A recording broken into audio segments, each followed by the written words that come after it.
बिस्मिल्लाहिर्रहमानिर्रहीम। अस्सलाम वालेकुम student, welcome to my channel Sidra economics lecture. आज हम टॉपिक डिस्कस करने जा रहे हैं, वो है सप्लाई ऑफ मनी, और सेकंड टॉपिक है वो है source of supply of money. तो सबसे पहले हम स्टार्ट करते हैं, सप्लाई ऑफ मनी क्या है। The quantity of money under circulation in economy during a specific period of time is called supply of money. यानी कि ख़ास क्वांटिटी मनी की जो कि इकॉनमी में सर्कुलेट कर रही हो एक ख़ास पीरियड के अंदर, वो क्या कहलाएगी, हमारी सप्लाई ऑफ मनी। आमतौर पर हम ऐसे कह सकते हैं कि जो मनी की वो तमाम क्वांटिटी जो लोग अपने पास रखते हैं अपनी नेसेसरीज के लिए, ठीक है, वो तमाम क्या होगी, सप्लाई ऑफ मनी होगी। बिजनेसमैन भी अपनी बिजनेस के लिए कुछ ना कुछ अपने पास मनी रखते हैं, वो भी क्या होती है, supply of money. That mean कि लोगों के पास जो भी होती है मनी होती है, वो तमाम क्या होती है, सप्लाई ऑफ मनी होती है। ये सप्लाई ऑफ मनी जो होती है, मनी क्या कहते हैं, पेपर मनी की सूरत में भी हो सकती है, कॉइन्स की सूरत में भी हो सकती है, और क्रेडिट मनी की सूरत में भी हो सकती है, ठीक है। देन हम आते हैं source of supply of money, ठीक है। इसमें सोर्स में से सबसे पहला सोर्स है money in circulate. Money in circulate क्या मीन का मतलब क्या है कि सबसे पहले आपको पता होना चाहिए कि जो मनी है पाकिस्तान की करेंसी, वो तो दो तरह की होती हैं, कॉइन्स और करेंसी की नोट की तरह में, ठीक है। नोट और कॉइन्स को हम as a medium of exchange और यूनिट ऑफ अकाउंट के तौर पर यूज़ करते हैं, ठीक है। लोग क्या करते हैं, सबसे पहले हम एग्जांपल इस तरह दे सकते हैं कि जो लोग होते हैं, जो भी कॉमन मैन है, हाउस होल्ड जिसे कहते हैं, वो क्या करते हैं, बिजनेस में या किसी फर्म्स में काम करते हैं, उन्हें अपनी सर्विसेज देते हैं। देन वो क्या करते हैं, बिजनेसमैन क्या करते हैं, उन सर्विसेज के बदले में उन्हें कोई ना कोई पे देता है, ठीक है। पे यानी कि अमाउंट मनी आ गई, ठीक है। वो मनी क्या करते हैं, जो कॉमन मैन है, बिजनेस क्या कहते हैं, वो कॉमन मैन वो मनी क्या करते हैं, उन्हीं गुड्स एंड सर्विसेज को परचेज करने में लगा देते हैं, कर देते हैं। देन वो मनी किसके पास चली जाती है, दोबारा बिजनेसमैन या फर्म्स के पास। तो देन क्या होता है, मनी इन सर्कुलेट, यानी कि मनी सर्कुलेट कर रही है, दोबारा एक सर्कल से दूसरे सर्कल में जा रही है, ठीक है। इसके बाद ये जो है मनी इन सर्कुलेट, ये बहुत बड़ा हिस्सा होता है सप्लाई ऑफ मनी का। इसके बाद आता है हम credit of money, bank credit. Bank credit क्या है, बैंक क्रेडिट ये है कि लोग होते हैं ना, अपनी मानते जो भी उनके पास बचती हैं, जो भी उनके सेविंग होती हैं, वो तमाम क्या करते हैं, किसी बैंक में डिपॉजिट करवा देती हैं। बैंक क्या करते हैं, वो तमाम मनी अपने पास नहीं रखते, जो भी उन्होंने क्या कहते हैं, दी होती है मानते वगैरह, वो क्या कहते हैं, देन उसे आगे लोगों को दे देते हैं एज अ लोन, ठीक है। जो लोगों को एज अ लोन देते हैं ना, उस पर कुछ ना कुछ वो गेन कर रहे होते हैं बैंक वाले, जिसे कहते हैं आमतौर पर इंटरेस्ट रेट गेन करते हैं। और जो होता है बैंक वाले, वो तमाम अमाउंट तो नहीं अपने पास रखते, लेकिन कुछ ना कुछ ही रखते हैं, जैसा कि 20 to 25%। वो इसलिए रखते हैं कि अगर अचानक जिसने बैंक में डिपॉजिट की होती है अमाउंट, वो अचानक उसकी कर ले कि हमें बहुत ज़्यादा ज़रूरत है, आप हमारी अमाउंट वापस कर दें, तो इसके लिए वो क्या करते हैं, अपने पास 20 to 25% अपने पास रखते हैं, ठीक है। देन क्या होता है, जो होता है अमाउंट उन्होंने दी होती है एज अ लोन, उससे क्या करते हैं लोग, वो दोबारा कारोबार में लगाते हैं या किसी भी सूरत में वो यूज़ करते हैं, उसमें कुछ ना कुछ प्रॉफिट होता है, उन्हें गेन होता है। तो देन क्या होता है, सप्लाई ऑफ मनी होती है और इनक्रेशन ऑफ मनी होती है। तो हम कह सकते हैं कि जितनी ज़्यादा हमारी क्या कहते हैं इनकम होगी, देन उतनी ही ज़्यादा हमारी सेविंग होगी, तो उतनी ही ज़्यादा हमारी क्रिएशन ऑफ मनी ज़्यादा होगी, ठीक है। और जितनी कम हमारी इनकम होगी, तो देन हमारी सेविंग भी उतनी हिसाब से कम होगी, तो हमारी क्रिएशन ऑफ मनी भी कम हो जाएगी। देन हम आते हैं क्रेडिट मनी। क्रेडिट मनी क्या है, क्रेडिट मनी सिंपली होती है जैसे cheque, bank drop, bill of exchange, ठीक है। ये तमाम क्या आ जाती हैं, क्रेडिट मनी में आ जाती है। जो इसमें हम ये भी सप्लाई ऑफ मनी में बहुत ज़्यादा इंपॉर्टेंट रोल करती हैं, जैसा कि अगर किसी बिजनेसमैन को पैसों की ज़रूरत पड़ी है, वो क्या करेगा, बैंक वगैरह में अपील करेगा। बैंक क्या करेगी, उन जो भी प्रोसेस वगैरह होगा उस एक प्रोसेस को क्रिएट करके ना, प्रोसेस को ख़त्म करने के बाद वो उनमें से प्रोसेस को ख़त्म करने के बाद उन्हें उतनी अमाउंट, फॉर एग्जांपल 1 लाख मांग रहा है तो उन्हें 1 लाख रुपीज़ नहीं देगी। वो क्या करेगी कि आप अपना अकाउंट हमें बताएं, हम आपके अकाउंट में ट्रांसफ़र मनी कर देंगे, जिसकी वजह से उनकी जो मनी की क्रिएशन होगी वो बहुत ज़्यादा बढ़ जाती है। ठीक है, क्योंकि आने ले जाने में बहुत ज़्यादा मुश्किल होती है ना, जैसे कि चोरी वगैरह में, तो इस तरह वो तमाम ख़त्म हो जाती हैं। तो इस तरह मनी की क्रिएशन बहुत ज़्यादा बढ़ जाती है, जिसे भी source of money of supply में आ जाती हैं। इसके बाद आते हैं life insurance companies. Insurance company या लाइफ इंश्योरेंस कंपनी से कल है। ठीक है, इंश्योरेंस कंपनी क्या होती है, ये भी क्या कहते हैं, मनी की जो होती है सप्लाई ऑफ मनी को बढ़ाने में बहुत ज़्यादा अहम किरदार हासिल करती हैं। जो ये तमाम कंपनीज होती है जो लोगों को कहती है कि आप अपनी लाइफ इंश्योरेंस करवाएं। ठीक है, वो लाइफ इंश्योरेंस में क्या होता है कि एक ख़ास मुद्दत के लिए वो अपने पास एक खास मुद्दत तक उन लोगों से जिन्होंने लाइफ इंश्योरेंस करवाई होती है वो अपनी मनी इन लोगों के पास करते हैं कि जमा करवाते हैं जिसे कह लें। ठीक है, उन्होंने एक टाइम फिक्स किया होता है, वो इन टाइम के अंदर वो मनी के साथ कुछ भी कर सकते हैं। किसी को एज ए लोन दे सकते हैं, कुछ कारोबार में लगा सकते हैं, प्रॉफिट गेन कर सकते हैं। ठीक है, ये भी एक सोर्स ऑफ मनी आ जाती है। इसके अलावा इंश्योरेंस कंपनी में क्या आ जाता है कि वो लोगों को तरकीब करते हैं कि अपने क्या कहते हैं बच्चों की शादी के लिए, तालीम वगैरह के लिए कुछ ना कुछ बचाएं। शादी के लिए इस तरह कहते हैं कि आपने शादी के लिए तो आप सबको समझ आ ही जाता है, लेकिन तालीम के लिए वो इस तरह कहते हैं कि आपके बच्चे अभी छोटे हैं, आप उनकी फ़ीस वगैरह पे कर सकते हैं, लेकिन देन वक्त गुजरने के साथ उनकी क्लासेस बढ़ेंगी तो उनकी फ़ीस वगैरह भी बढ़ जाएगी, लेकिन आप उन्हें पे करना मुश्किल होगा। तो इस तरह अगर आप इतनी अमाउंट आपसे शुरू करेंगे तो इतनी क्लास तक आपको देनी पड़ेगी, तो उसके बाद हम फीसेस वगैरह खुद देंगे। इस तरह उन्हें समझाते हैं तो वो दे देते हैं, क्या कहते हैं एजुकेशन इंश्योरेंस भी करवा लेते हैं। तो जो भी होती है इंश्योरेंस के लिए वो क्या कहते हैं उन्हें कुछ ना कुछ एक्स्ट्रा मनी देते हैं। वो एक्स्ट्रा मनी उनकी क्या कहते हैं क्रिएशन ऑफ मनी भी आ जाती है। तो ठीक है, तो जो भी होती है उनके पास अमाउंट लाइफ इंश्योरेंस कंपनी के पास वो क्या कर देती हैं बैंकों में दे देती हैं। वो तमाम बैंकों में देती है। बैंक आके क्या करते हैं कुछ तो अपने बिजनेस वगैरह में लगा लेती है, कुछ बैंकों वगैरह में देती है। बैंक आके क्या करते हैं उसे एज अ लोन लोगों को दे देते हैं और देन मनी की क्रिएशन होती है पहले जैसा। इसके बाद आती है सेविंग। सेविंग बहुत ही इंपॉर्टेंट रोल है सप्लाई ऑफ मनी में, जैसे कहते हैं ना मेन रोल, उसमें आ जाते हैं। तो सबसे पहले आपको पता होना चाहिए कि सेविंग क्या है।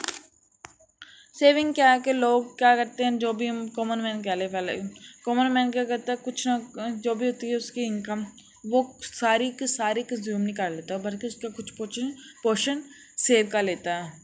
वो सेव हमारी सेविंग कहलाती है। ठीक है, सबसे पहले हमें आज सेविंग की समझ आ गई है ना। इसके बाद हम आते हैं इंडिविजुअल सेविंग। इंडिविजुअल सेविंग क्या आती है, ये नाम से ज़ाहिर है कि एक शख्स अपनी ज़रूरती ज़िंदगी को पूरा करने के बाद कुछ ना कुछ जो भी बचाता है वो हमारी क्या कहते हैं सेविंग का कहलाती है। सेविंग क्या कहते हैं, लोग जो भी सेव किया होता है इंडिविजुअल ने वो तमाम जाके बैंक में जमा करवा देते हैं। बैंक वाले दूसरे लोगों को जो भी ज़रूरतमंद होते हैं उन्हें एज अ लोन वो मनी दे देते हैं। देन क्या होता है, मनी की क्रिएशन होती है। तो हम कह सकते हैं कि अगर हमारी इनकम ज़्यादा होगी तो हमारी जो होगी सेविंग भी ज़्यादा होगी, और अगर हमारी इनकम कम होगी तो हमारी सेविंग भी कम होगी और इसकी कदर भी कम होगी। तो सेविंग करने के लिए सबसे पहले 2 इम्पोर्टेंट जो थिंग्स है वो होनी चाहिए। सबसे पहले क्या आता है, विल टू सेव, कि आपका इरादा होना चाहिए। और दूसरा है power to save. Will to save क्या है कि आपके पास मनी है लेकिन आपका इरादा ही नहीं है कि आपने इसमें से बचाना है, कुछ जितनी आती है आप उसमें उतनी ही कंज्यूम कर लेते हैं। तो सब सेविंग के लिए सबसे पहले क्या होना चाहिए, विल टू सेव, कि आप चाहते हैं कि सेविंग हो, इरादा करना चाहिए। दूसरा आता है पावर टू सेव, मतलब ये क्या है कि आपके पास इतनी अमाउंट होनी चाहिए। ऐसा तो नहीं है कि आपके पास थोड़ी सी अमाउंट आती है आप उसकी बामुश्किल अपनी नेसेसिटी को पूरा करते हैं। तो इसके लिए 2 इम्पोर्टेंट बात है। इसके बाद आता है बिजनेस सेविंग। जो होते हैं ना बिजनेस पीपल्स, वो क्या करते हैं, उनकी जो भी होती हैं कंपनीज वगैरह, जिसे कहते हैं पार्टनरशिप कंपनीज, वो तमाम जो भी उनमें से आता है ना प्रॉफिट वगैरह, वो तमाम क्या कर देते हैं अपने पार्टनर्स में तकसीम कर देते हैं। लेकिन वो क्या करते हैं, वो तमाम का तमाम नहीं तकसीम करते, बल्कि उसका कुछ पोर्शन किसी क्या कहते हैं किसी बुरे वक्त के लिए कह लें, वो अपने पास बचा के रखते हैं।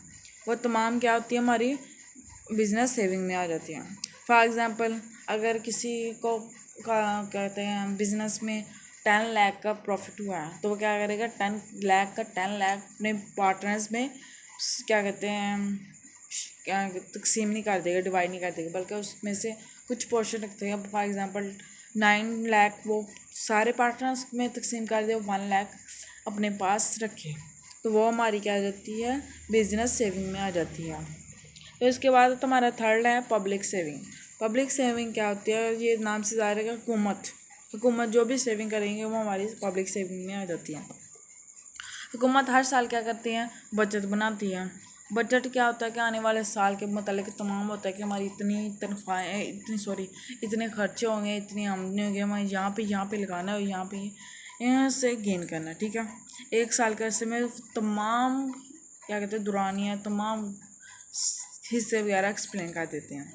अगर साल भर का दुरानिया आमदनी, अगर इनकी आमदनी ज़्यादा हो लेकिन अखराजात कम हो, तो हमारी क्या आ जाती है सरप्लस बचत, उसे कहेंगे। तो जो भी सरप्लस बचत में ज़्यादा अमाउंट है, वो हमारी क्या आ जाती है क्या कहते हैं पब्लिक सेविंग में आ जाती है। पब्लिक सेविंग के अहम तीन ज़राए होते हैं वैसे। तो एक हुकूमत किससे सबसे पहले आ जाता है टैक्स। ये सबको पता होता है कि हुकूमत के सबसे आमदनी का सबसे बड़ा हिस्सा कौन सा है, टैक्स है। वो सबसे ज़्यादा जो भी अपनी अमाउंट है वो किससे गेन करते हैं, टैक्स वगैरह से। अगर वो टैक्स वगैरह बढ़ा दें तो देन क्या होगा, उनकी जो होगी पब्लिक सेविंग भी बढ़ जाएंगी।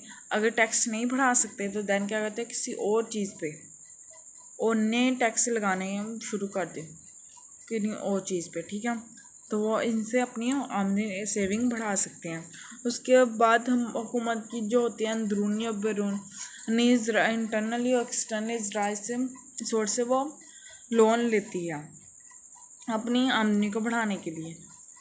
अगर उसकी जो होगा बचत डेफिसिट होगा तो उसको पूरा करने के लिए वो क्या करती है एक्सटर्नल और इंटरनल सोर्सेज से वो लोन लेती है।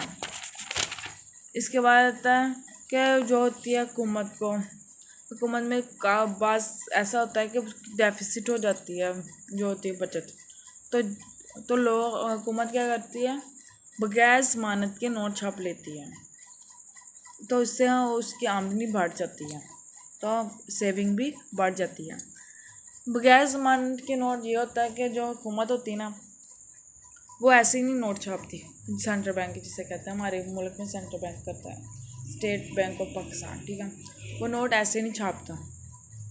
उन नोट का 30% अगर आप उन्होंने ना फॉर एग्ज़ाम्पल 1000 रुपीज़ के नोट छापने हैं तो 300 रुपीज़ का उन्हें सोना गोल्ड्स या के सिल्वर उतनी अमाउंट अपने पास रखनी पड़ेगी, देन वो नोट छाप सकता है। ठीक है, लेकिन अगर उन्हें बहुत ज़्यादा ज़रूरत पड़ी लेकिन उसके पास नहीं है तो देन क्या करते हैं बगैर गारंटी के नोट छाप देता है। लेकिन इसका मतलब ये है कि वो उस गोल्ड वगैरह उधर नहीं रखता, उसके बगैर ही नोट छाप लेता है। ठीक है, आई थिंक आपको सेविंग की समझ आ गई होगी। इसके बाद हम आते हैं 6 पॉइंट पे, स्टॉक एक्सचेंज। स्टॉक एक्सचेंज क्या होते हैं, जो भी होती है हमारी ओपन मार्केट जिसे कहते हैं, ये स्टॉक एक्सचेंज हमारी ओपन मार्केट में आ जाते हैं। ओपन मार्केट में कौन कौन सा shares, debit, security, bonds, bill, ठीक है, ये तमाम हमारी क्या आ जाती है स्टॉक एक्सचेंज में आ जाती है। स्टॉक एक्सचेंज क्या होता है, जो भी होता है ना इससे मुराद ये होता है कि ऐसी मार्केट जहाँ पे जो होती हैं मुख्तलिफ कंपनीज अपने शेयर्स वगैरह की सेल आउट करते हैं और परचेज़ करते हैं। इसके अलावा जो जो होता है ना गवर्नमेंट वगैरह वो तमाम अपनी बॉन्ड्स वगैरह और क्या कहते हैं सेविंग सर्टिफिकेट वगैरह सेल आउट करती है, उनसे सेल और परचेज़ करती है। ये तमाम किस में होता है? स्टॉक मार्केट में होता है। बस स्टॉक मार्केट चैलेंज करती है। स्टॉक मार्केट के ज़रिए लोगों की बचतों भी कारोबार लगाती हैं, बचतें भी कारोबारी में लगाती हैं और जो होती है सप्लाई ऑफ मनी में इजाफा होता है। तो इसमें सबसे पहले है जो होता है, एक minute, following are important source of saving, following in the detail of part of stock exchange in market. सबसे पहला आता है शेयर्स। शेयर्स क्या करती है?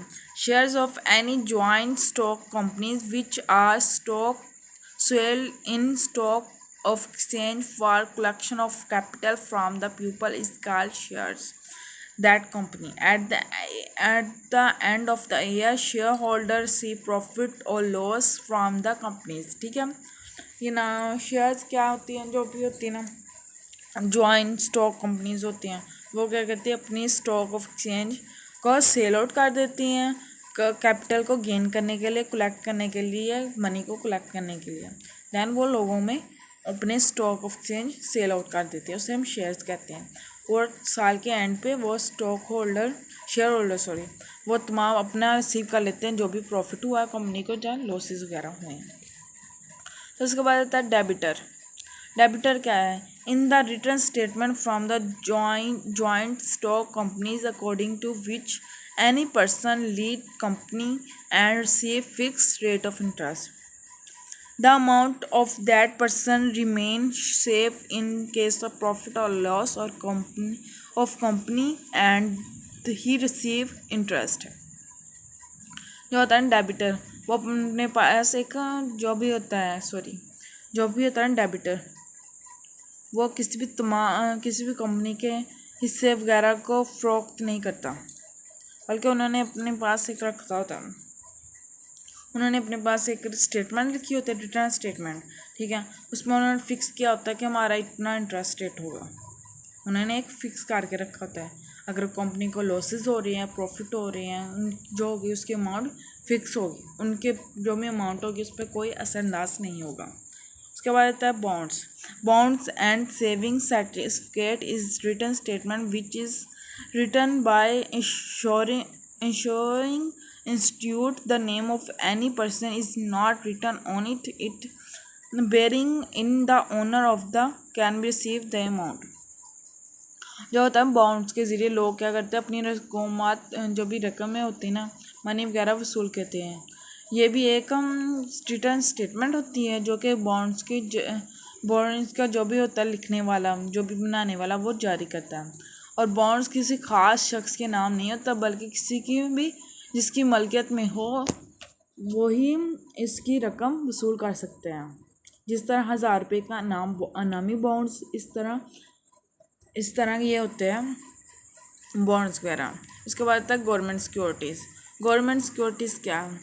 गवर्नमेंट सिक्योरिटी ये होता है कि जो भी होता है गवर्नमेंट सिक्योरिटी में आता है कि हुकूमत एक रिटर्न स्टेटमेंट देती है कि वो जो कर्ज़े हासिल करने के लिए जारी करती है और इन कर्ज़ों पर सूद अदा करती है, इन की खरीदो फरोख्त भी स्टॉक एक्सचेंज मार्केट में होती है, जो कि सप्लाई ऑफ मनी में काफ़ी असरअंदाज होती है। Thank you so much. I think आपको समझ आ गया होगा source of money, supply of money. Thank you so much. Please subscribe my channel, like and share my video. Thank you so much.